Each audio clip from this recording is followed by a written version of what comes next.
अस्सलाम वालेकुम। Welcome to our channel life with Iman. क्या हाल चाल हैं? उम्मीद है सब खैर खैरियत से और मज़े से होंगे।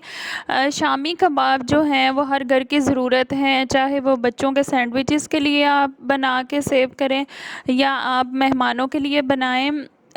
हर घर में शामी कबाब ज़रूर बनते हैं और आज मैं आपके लिए शामी कबाब की रेसिपी में ट्विस्ट लेकर आई हूँ। डिफरेंट रेसिपी है और यूनिक रेसिपी है, उसको ज़रूर ट्राई कीजिएगा। चिकन बोनलेस मैंने लिया है हाफ़ के जी और हाफ़ के जी ही मैंने चने की दाल को 2 घंटे भिगो दिया था। और जिंजर गार्लिक पेस्ट 2 टेबलस्पून और 2 टेबलस्पून लेमन जूस और जो टिक्का मसाला है वो आप चाहे बाज़ार का ले लें या घर का बना हुआ 2 टेबलस्पून। ये जो हैं इंग्रेडिएंट्स, ये चिकन को हमने लगा के तो हमने इसको मैरिनेट करना है कम से कम आधे घंटे के लिए। ज़्यादा अगर टाइम के लिए भी आप कर लें तो कोई बात नहीं है। लेमन जूस और जिंजर गार्लिक पेस्ट और टिक्का मसाला ये लगा के हमने इसको अच्छी तरह मिक्स करना है और इसको हमने मैरिनेट करने के लिए रख देना है फ्रिज में।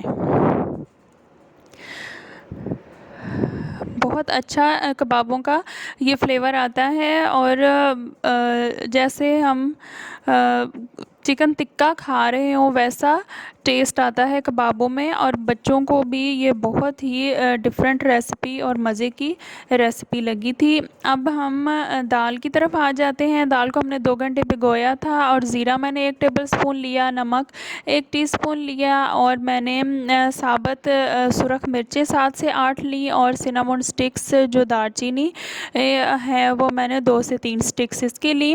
और पानी जो है, मैं आपको ये टिप देती हूँ कि पानी आपने इतना डालना है कि थोड़ी सी हाफ़ इंच जो है ना वो दाल से ऊपर हो पानी, अगर आपने इसको स्टीम के बगैर गलाना है दाल को। अगर आपने उसमें गलाना है कुकर में तो बिल्कुल इक्वल आपने पानी रखना है, दाल इसमें नज़र आ रही हो इतना पानी रखेंगे तो इंशाल्लाह ताला दाल ढीली भी नहीं होगी और दाल अच्छे से गल भी जाएगी। अब मैंने 2 टेबलस्पून ऑयल लेके पैन में तो उसको थोड़ा सा गर्म किया और चिकन मैंने इसमें डाल के तो इसको अच्छी तरह से मैंने फ्राई करना है। इसका कलर चेंज होने तक थोड़ा इसको फ्राई करेंगे। ये मैरिनेट हो चुका था। ये मैंने जब दाल भिगोई थी तब भी मैंने उसको मैरिनेशन के लिए रख दिया था। तो आप बड़े पीसेस भी ले सकते हैं। ये जो बोनलेस के पूरे चेस्ट के पीसेस आते हैं पूरे पूरे भी ले सकते हैं, लेकिन उससे फिर ये होगा कि लंबे लंबे ज़्यादा रेशे होंगे, तो मैंने उसके छोटे पीसेस ही लिए थे। और ये दाल भी हमारी बिल्कुल गल चुकी थी, बिल्कुल पानी ड्राई था और गल भी गई थी और ज़रा भी पानी नहीं उसमें रहा था। अगर कभी आपसे दाल ढीली भी हो जाती है या ज़्यादा ड्राई हो जाती है तो उसकी टिप भी मैं आपको एंड पे बताऊंगी। चिकन को हमने कवर करके 15 मिनट के लिए पकने के लिए रख दिया। तो अब जो दाल हमारी रेडी हो गई थी उसको हमने अच्छी तरह मैश करना है फोक के साथ। ये मैश हो चुकी है। अब हम इसमें बाकी इंग्रेडिएंट्स डालेंगे जो दाल और चिकन तैयार होने के बाद डलेंगे। इसमें मैंने ग्रीन चिलीज़ ली हैं और वो हाफ़ टीस्पून ब्लैक पेपर और मैंने लिया है चाट मसाला 1 टेबलस्पून और red chilli half teaspoon और गरम मसाला 1 टीस्पून और हाफ़ टी स्पून हल्दी ली है और धनिया फ्रेश आप जितना मर्ज़ी डाल लें, बहुत अच्छा फ्लेवर देता है। पुदीना मुझे अवेलेबल नहीं था, नहीं तो मैं पुदीना, हरी मिर्चें और धनिया ज़रूर कबाबों में डालती हूँ, बहुत ज़बरदस्त सा फ्लेवर देते हैं। और काली मिर्च का भी जब फ्राई होके आता है ना फ्लेवर बहुत अच्छा आता है कबाबों में, तो काली मिर्च भी आप ज़रूर डाला करें। आप चाहें तो उसको चॉपर में भी मैश कर सकते हैं दाल को, लेकिन ये इतनी अच्छी गल गई थी कि ये हाथ से ही बहुत अच्छी मिक्स हो रही थी। अब मैंने मसाले इसके अंदर अच्छी तरह मिक्स करके अब जो चिकन हमने रखा था पकने के लिए उसको चेक करेंगे। चिकन हमारा रेडी हो चुका है, बिल्कुल 10 से 15 मिनट में गल जाता है, मैरिनेट भी हुआ हुआ है तो बहुत जल्दी ये हो जाता है। अब हम इसके रेशे कर लेंगे।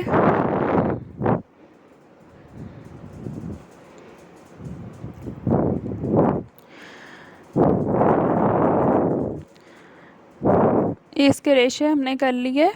सारी पीसेस के। ये अच्छी तरह हो चुके हैं। अब जो मसाला इसका बचा था उसको हमने ज़ाया नहीं करना, उसी मसाले में हम इनको वापस डालेंगे रेशों को, और मसाले को अच्छी तरह इसके अंदर ड्राई करेंगे ताकि वो जो टिक्का जो मसाला इसकी बाकी रह गई है मसाला, वो इसके ऊपर अच्छी तरह लग जाए और एक्सीलेंट फ्लेवर इनका बन जाता है कबाबों का। ये इसके अंदर अच्छी तरह मिक्स करेंगे, मसाला इसके अंदर सारा अच्छी तरह लग जाएगा। तो इसको फिर चिकन को हम दाल के अंदर मिक्स कर देंगे।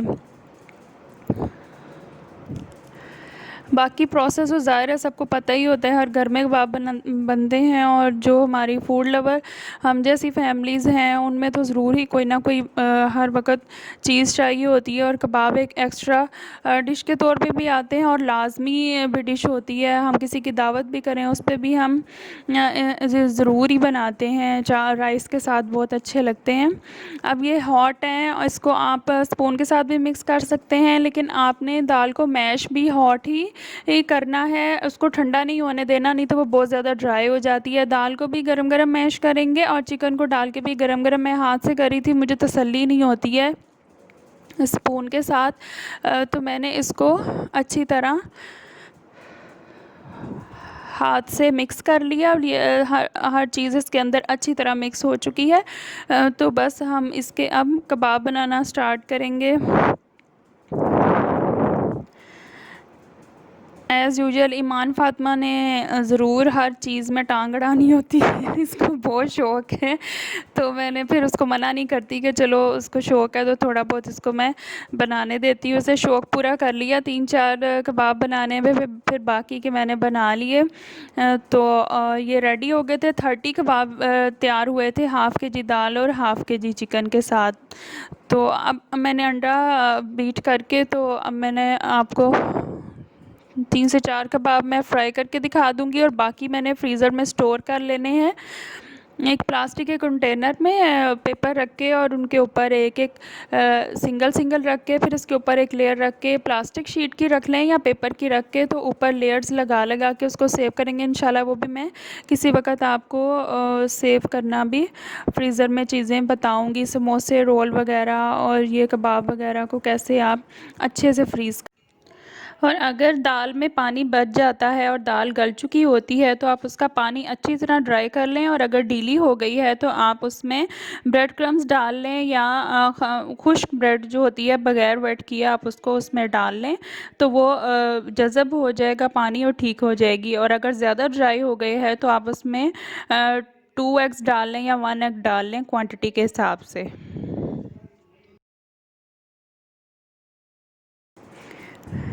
इसको बस अब हम डिश आउट कर लेंगे। बहुत ही मज़ेदार से क्रिस्पी और खस्ता और इतने ज़्यादा टेस्टी और रेशेदार कबाब तैयार होते हैं ना, कि आपने इसको ज़रूर ट्राई करना है और मुझे ज़रूर बताना है। मेरे चैनल को प्लीज़ प्लीज़ लाइक और सब्सक्राइब ज़रूर किया करें। चैनल देख लेते हैं, वीडियोज़ आप देख लेते हैं, लेकिन सब्सक्राइब नहीं करते। आपने ज़रूर मेरे चैनल को लाइक और सब्सक्राइब करना है। ये देखें कितना अच्छा इसका रेशा था, और बहुत ही टेस्टी भी थे। ज़रूर ट्राई कीजिएगा। मुझे अपनी दुआ में याद रखें। अल्लाह हाफ़िज़। और मेरी बाकी वीडियोस को भी ज़रूर देखिएगा। अल्लाह हाफ़िज़।